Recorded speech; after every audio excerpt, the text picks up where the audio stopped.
अनेकांच्या पोटातील ओठावर येणाऱ्या गुपितांची बिनधास्त मांडणी करणारं बातमीपत्र।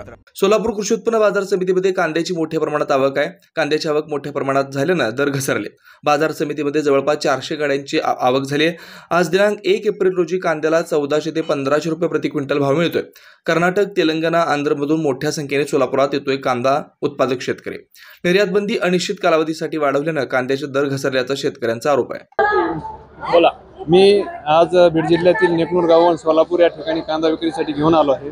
कांद्याची परिस्थिती आज बघितलं तर आज फक्त 1400 ते 1500 रुपये प्रति किलोनी कांदा हा विकला जात आहे, जो की गेल्या आठवड्यात जो कांदा 2200 ते 2300 रुपये क्विंटल होता, तो आज फक्त ही परिस्थिती आहे। 8 ते 9 रुपयाचा भाव आज कोसळला आहे।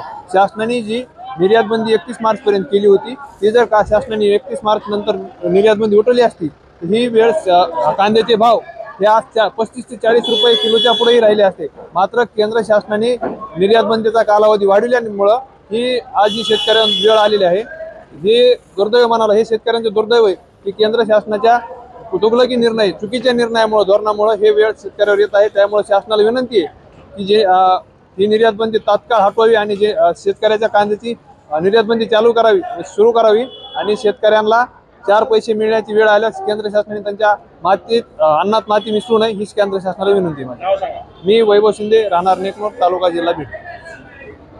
बेधडक निर्भीड बिनधास्त मांडणी करणारा खबऱ्या लाईव्ह।